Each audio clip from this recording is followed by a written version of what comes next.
नमस्कार। आप सभी का हार्दिक स्वागत है हमारे YouTube चैनल श्योर सक्सेस में। मैं आपके साथ निखिल मिश्रा। आज यूपी टेट में हम लोग अगले चैप्टर को देख रहे हैं, मापन, जिसमें हम समय, लंबाई, उसका भार, तौल इत्यादि का अध्ययन करेंगे और इस पे रिलेटेड हम प्रीवियस ईयर क्वेश्चंस पर फोकस करेंगे। इसके बाद हम एक मैराथन सीरीज भी जारी करेंगे जिसमें अलग अलग चैप्टर से डिफरेंट क्वेश्चंस को हम कवर करेंगे। जैसे कि अगर हमको लिखना हो कि किसी एक रॉड की लंबाई कितनी है, तो हम रॉड की लंबाई लिखेंगे, उसकी लेंथ लिखेंगे, भाई 2 मीटर है तो हम 2 और इकाई उसके आगे जरूर लिखेंगे कि मीटर है।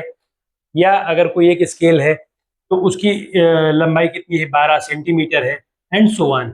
इस तरह से तो कहने मतलब जब भी कोई चीज की गणना करते हैं तो गणना करते समय हम उसकी इकाई जरूर लिखते हैं।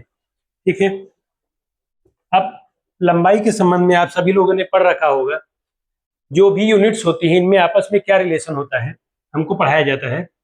मिली, सेंटी,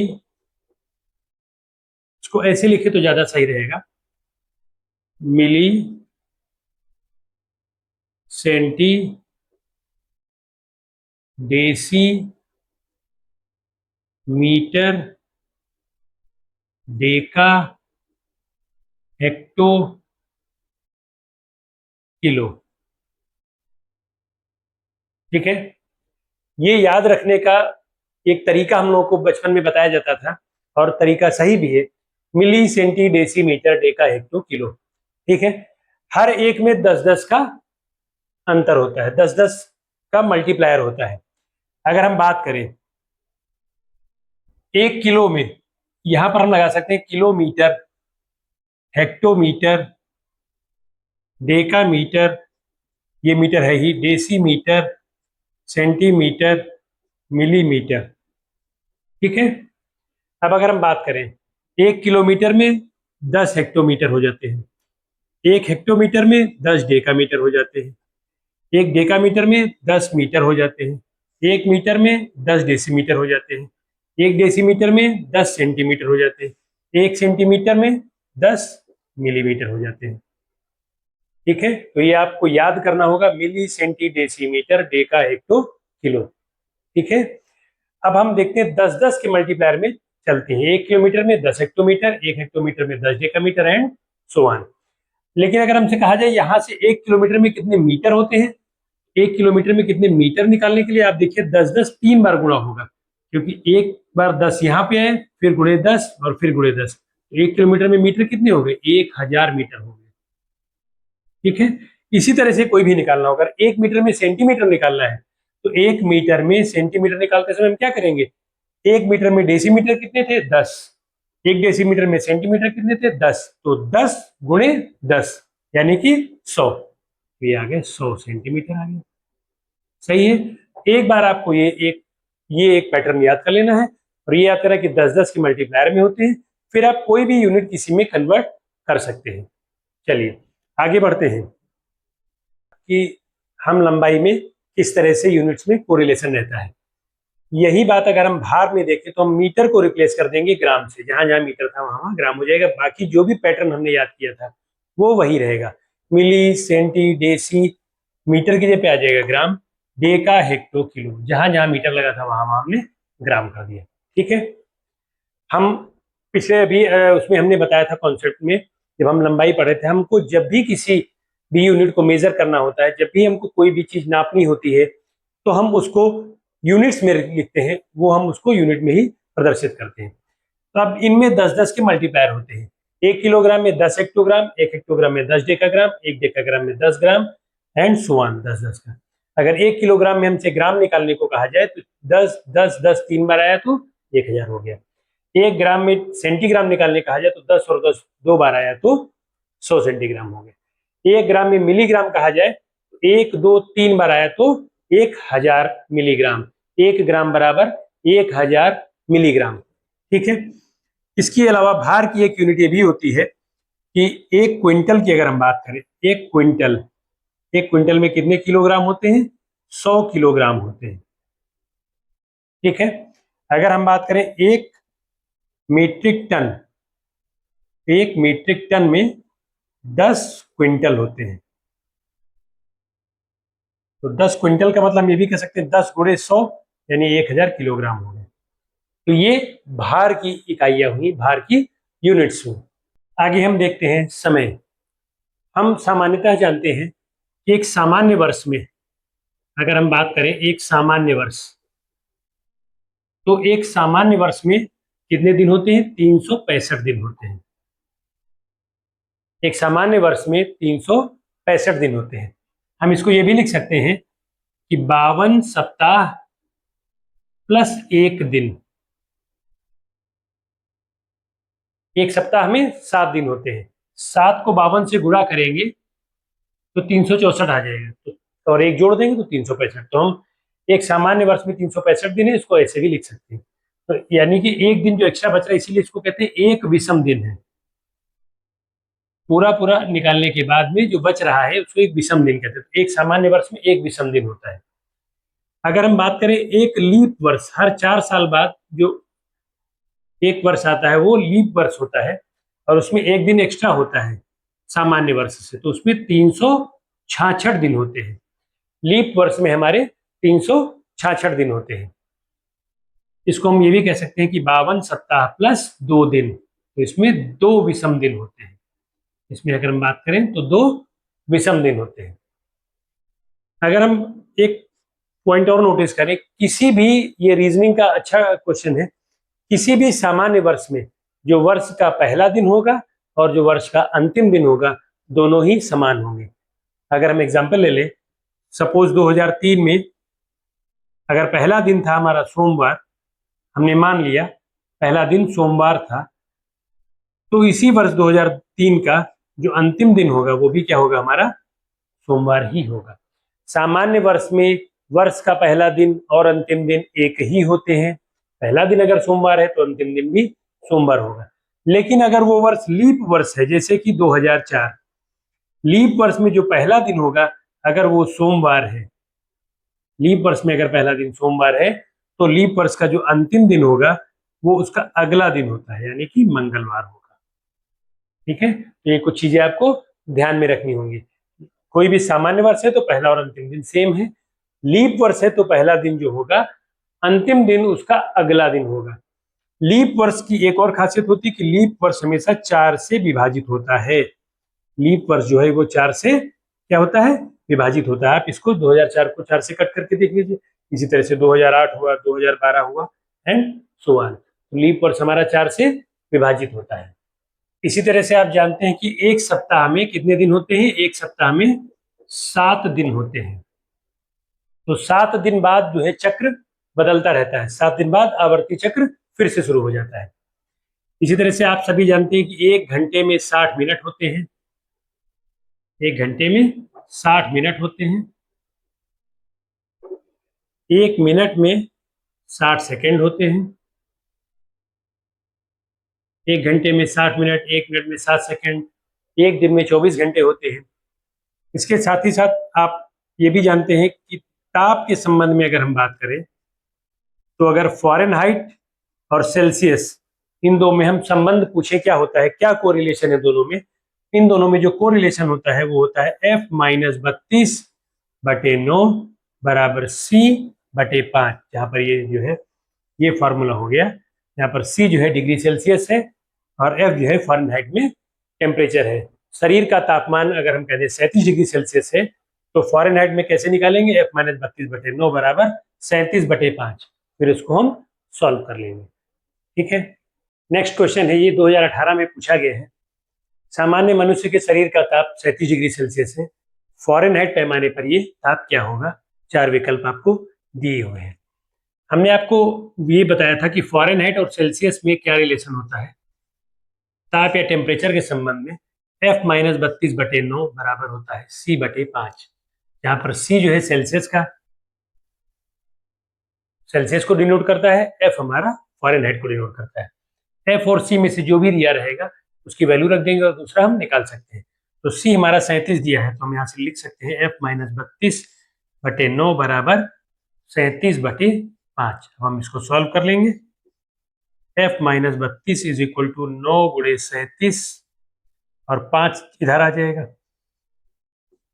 ये हो जाएगा 5F इज इक्वल टू, ये उधर चला जाएगा,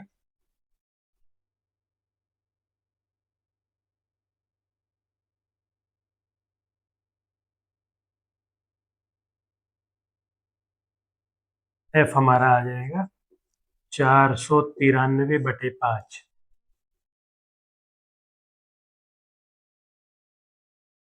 98.6 डिग्री फ़ारेनहाइट, ये आंसर हो जाएगा 98.6 डिग्री फ़ारेनहाइट। सिंपली इस फॉर्मूले का हम प्रयोग करेंगे, F - 32/9 बराबर C/5। फ़ारेनहाइट दिया रहेगा तो यहाँ पर रख देंगे, सेल्सियस में दिया रहेगा तो यहाँ पर रख देंगे, दूसरे की वैल्यू हम निकाल लेंगे। अगला प्रश्न यूपीटेट 2011 में पूछा गया है, 3 पेंसिलों का मूल्य ये है तो 6 दर्जन। सिंपल है क्वेश्चन। 3 पेंसिल का मूल्य जो है, ये सरल क्वेश्चन है। 3 पेंसिल का मूल्य अगर हमको दिया हुआ है 20 रुपए, ठीक है, तो एक पेंसिल का मूल्य यहां से हम निकाल लेंगे, ये हो जाएगा 20/3। तो 6 दर्जन, 6 दर्जन का मतलब हो गया है 6 गुणे 12 या 72, 72 पेंसिल का मूल्य हो जाएगा। ये 72 हो, 6 दर्जन का मतलब 72 पेंसिल हो जाएंगे।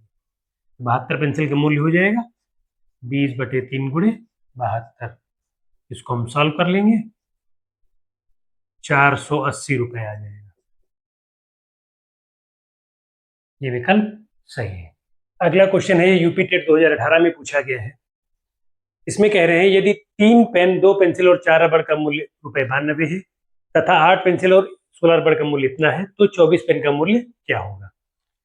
हमें देखते हैं, इसको संक्षेप में हम ऐसे समझेंगे कि 2 इक्वेशन दिए हुए हैं, इन दोनों इक्वेशन को सॉल्व करके, 2 समीकरणों को सॉल्व करके हमको हल निकालना है और 24 पेन का मूल्य ज्ञात करना है। तो हम देखते हैं कि 3 पेन प्लस 2 पेंसिल प्लस 4 रबड़, इनका मूल्य बराबर हो गया कितना? 92 रुपए।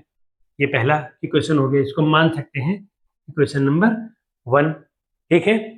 दूसरा क्या था? 8 पेंसिल, तो पेंसिल को हम पेंसिल के नीचे लिखेंगे, 8 पेंसिल, 8 पेंसिल प्लस 16 रबड़, यहाँ पे 16 रबड़, इनका मूल्य कितना था? 68 रुपए था, सही है। इसका मूल्य कितना था? 68 रुपए था। ये हमने इक्वेशन नंबर 2 मान लिया। तो हमको आगे ज्ञात करना है कि 24 पेन का मूल्य क्या होगा, ये हमको निकालना है। सॉल्व करने के लिए हम सिंपल क्या करेंगे, हम इसमें जो ये चीजें दी हुई हैं, इसमें हम ये देख रहे हैं 2 पेंसिल है और 4 रबड़ है और ये इक्वेशन है। तो अगर इसमें से हम पेंसिल और रबड़ को कट कर ले जाएं तो हमारे पेन का मूल्य निकल सकता है। इसके लिए हम इसको 4 से गुणा कर देंगे, पहले इक्वेशन को हम 4 से गुणा कर देंगे। तो 4 से गुणा करने पे क्या आ जाएगा? हर एक को 4 से गुणा करना पड़ेगा, तो 3 गुणे 4 आ जाएगा पेन, प्लस 2 गुणे 4 पेंसिल, 4 गुणे 4 रबड़ और 92 गुणे 4। जब हम 4 से गुणा करेंगे तो पूरे को करेंगे, ठीक है। अब इसको हल करने पे हम ये भी कह सकते हैं, हम इसको 2 गुणे 4 या 8 पेंसिल भी कह सकते हैं। ये 8 पेंसिल हो गया और ये 4 गुणे 4 16 रबड़ भी हो गया सॉल्व करने पर, ठीक है। ये 3 गुणे 4 की जगह पे हम 12 पेन, एक स्टेप हमने यहीं पे लिख दिया, 12 पेन हो गया, वो हम बाद में सॉल्व कर लेंगे। अब हमने सिंपली, हमने ये 2 इक्वेशन देखे, इन दोनों इक्वेशन में पहले वाले को हमने 4 से गुणा इसलिए किया ताकि पेंसिल और रबड़ की संख्या बराबर हो जाए, जिससे हम इन दोनों समीकरणों को घटा करके आसानी से हल कर सकें। यही हम कर रहे हैं, इन दोनों समीकरणों को हम हल कर रहे हैं। हल करने के लिए इसको हमने 4 से गुणा किया, गुणा करने पे जो संख्या है वो लिख लिया। अब समीकरण 1 से 2 को घटाने पर, 1 से 2 को जब घटाएंगे तो ये चिन्ह नीचे के बदल जाते हैं, जैसा कि आपको पता है। तो ये 8 पेंसिल कट गया और ये 16 रबड़ माइनस हो गया, ये हो जाएगा 12 पेन। तो 12 पेन का जो मूल्य हो जाएगा, ये हो जाएगा 92 गुणे 4, 368 माइनस 68 या 300। तो 12 पेन का मूल्य है 300, तो 24 पेन का मूल्य क्या हो जाएगा? 24 पेन का मूल्य 2 गुना हो जाएगा, 300 गुणे 2 या ₹600 हो जाएगा। ये विकल्प सही है। चाहे तो ऐसे देख सकते थे कि 12 पेन का मूल्य जो है ये 300 है, तो एक पेन का मूल्य क्या होगा? 12 पेन का मूल्य अगर 300 है, एक पेन का मूल्य कम होगा। कम में डिवाइड करते हैं, कम में हमेशा भाग देते हैं, 12 पेन का मूल्य था 300, तो एक पेन का मूल्य होगा 300/12, तो 24 पेन का मूल्य जो हो जाएगा वो ज्यादा होगा, ज्यादा में गुणा करेंगे और गुणा करेंगे तो 300/12 गुणे 24, 12 2 24, तो 300 गुणे 2, ये आपका आ गया 600 रुपए। 600 रुपए आपका फाइनल आंसर है। ठीक है, अगला प्रश्न है, ये 2016 में पूछा गया है। हम लोग बेसिकली प्रीवियस ईयर क्वेश्चंस हल कर रहे हैं जो किताबों में दिए हुए हैं। वर्ष 2003 का पहला दिन बुधवार था, वर्ष 2005 का अंतिम दिन क्या होगा? 4 विकल्प दिए हैं। तो जैसा कि हमने आपको बताया था, किसी भी सामान्य वर्ष में पहला दिन और आखिरी दिन वही होते हैं, जो पहला दिन होगा वही आखिरी दिन होगा। जबकि किसी भी लीप वर्ष में, अगर वो वर्ष सामान्य वर्ष नहीं है यानी कि लीप वर्ष है जिसमें 366 दिन होते हैं, तो लीप वर्ष में पहला दिन जो होगा, अंतिम दिन उसका अगला दिन होगा। अगर पहला दिन मंगलवार है लीप वर्ष में, तो अंतिम दिन अगला दिन यानी बुधवार होगा। ठीक है, यही बात इसमें हम हल करते हैं। तो 2003 की बात देखते हैं। 2003 में अगर हम कह रहे हैं फर्स्ट डे, तो फर्स्ट डे क्या है? ये है बुधवार। ठीक है, 2003 में पहला दिन है बुधवार। तो लास्ट डे क्या होगा? लास्ट डे भी यही होगा, हमारा बुधवार ही होगा, क्योंकि हमने बताया था सामान्य वर्षों में पहला और आखिरी दिन वही रहता है। अगला साल आता है 2004। 2004 हम देख रहे हैं, 2004 4 से डिवाइड हो रहा है। 2004 हमारा 4 से डिवाइड हो रहा है, तो ये 2004 लीप वर्ष है। ये हमारा क्या है? लीप वर्ष है, लीप ईयर है। लीप ईयर में जो फर्स्ट डे होगा, अब आप देखिए, लास्ट जो 2003 का आखिरी दिन था बुधवार, तो 2004 का पहला दिन क्या होगा? बृहस्पतिवार होगा।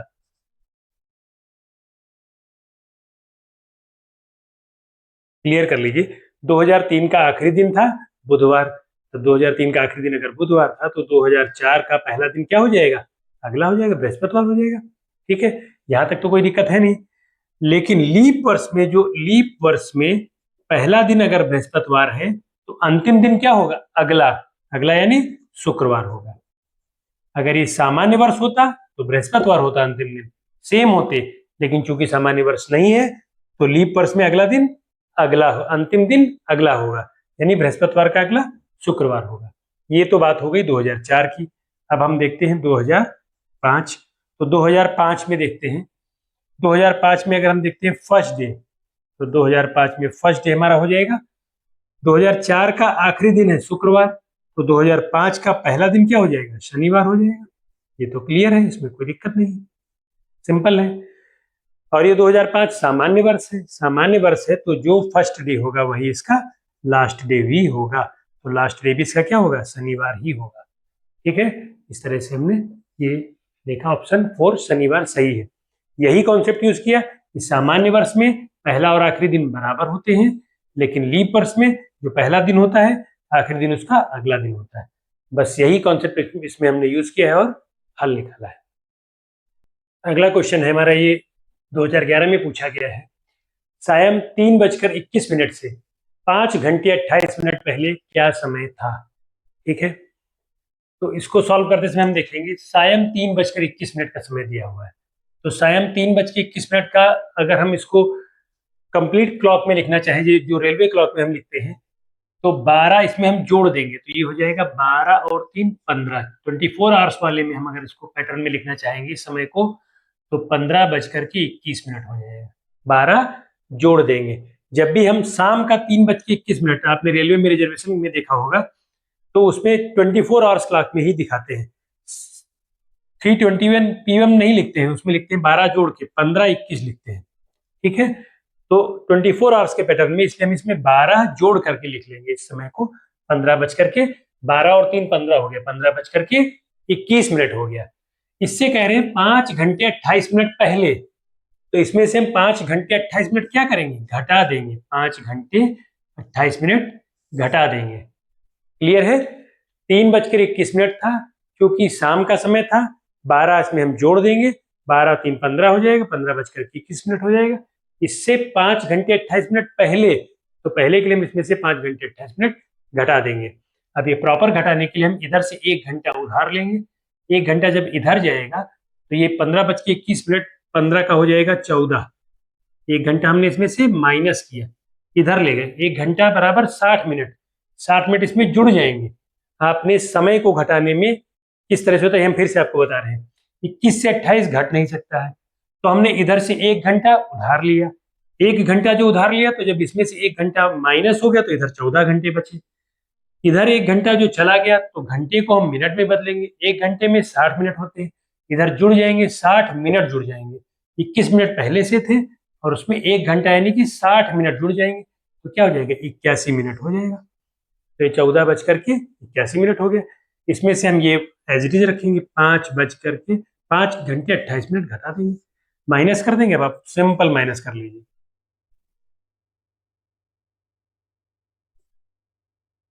और ये आप देखें 9:53, तो ये क्लियर यहाँ से लग रहा है कि शायद 3:21 से जैसे 5 घंटे हम पहले जाएंगे तो 12 बजे से पहले का समय होगा, दोपहर 12 बजे से पहले का समय होगा, यानी कि ये क्या होगा प्रातः का 9:53।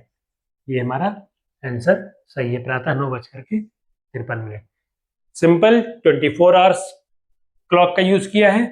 जो 3:21 लिखा था इसमें 12 जोड़ दिया तो 15:21 हो गया। फिर 5 घंटे 28 मिनट पहले की बात कर रहे थे तो उसको हम घटा देंगे। घटाने में जैसे ही हम समय को घटाते हैं तो चूंकि इसमें से 21 में से 28 नहीं कर सकता था, 1 घंटा उधार लिया और इसको हमने इस तरह से यहाँ पे 81 हो गया और यहाँ पे 1 माइनस हो गया 14 हो गया, फिर हमने सॉल्व कर लिया। इस तरह से हमारा हल निकला प्रातः 9:53। ठीक है, हम लोग प्रीवियस ईयर क्वेश्चन जो बुक्स में दिए हुए हैं इनको सॉल्व कर रहे हैं। ये 2016 में आया हुआ अगला क्वेश्चन है। कह रहा राजधानी एक्सप्रेस एक स्टेशन से सुबह अपराह्न 7:29 से चलकर अगले गंतव्य स्थान पर 17 घंटे 42 मिनट के पश्चात पहुंचती है, तो उसके गंतव्य पर पहुंचने का क्या समय है। तो 7:29 अपराह्न यानी शाम को 7:29 पर चलती है और इतने मिनट के बाद पहुंचती है कि ये टाइम है चलने का। 7:29 चलने का समय है, ये 7:29 लिख लिया। 17 घंटे 42 मिनट जर्नी आवर्स है, 17 घंटे और 42 मिनट ये क्या है जर्नी आवर्स है। इतना समय लगा, इतने बजे चली थी और इतना समय लगा रास्ते में।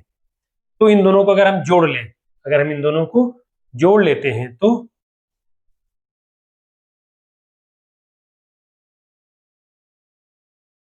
24 घंटे 71 मिनट हो गया। अब हम 71 मिनट में से 60 मिनट इधर निकाल लेंगे, क्योंकि हम उसको घंटे में कन्वर्ट कर लेंगे तो 60 मिनट इधर ले आएंगे, ये हो जाएगा 25 घंटे।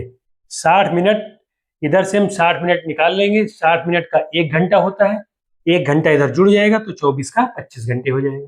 ठीक है, ये हो जाएगा 25 और यहाँ पे 60 निकाल लेंगे तो बचेगा 11।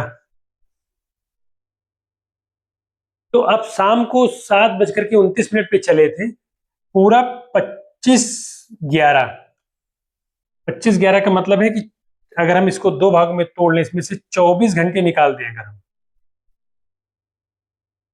24 घंटे का मतलब हो गया दोपहर का 12 बज गया। 24 घंटे का मतलब क्या हो गया 12 बजे का समय हो गया। ठीक है, तो शेष कितना बचता है 1:11। 1:11 अपराह्न का जो होगा उस पर हमारा ये ट्रेन जो है ये पहुंचेगी। ठीक है, पूरा पूरा 25/11 का मतलब होता है 24 का मतलब है पूरा 12 बज गया, 24 का मतलब है कि पूरा सर्कल कंप्लीट हो गया, 12 बज गया, 1:11 पर अपराह्न पहुंचेगी। ठीक है, ये इसका आंसर है। अगला क्वेश्चन है, ये 2016 में पूछा गया है, सिंपल क्वेश्चन है। ₹57 और 75 पैसों का पैसों में मूल्य क्या है। सिंपल क्वेश्चन है, ₹57 एक रुपए में कितने पैसे होते हैं 100 पैसे होते हैं।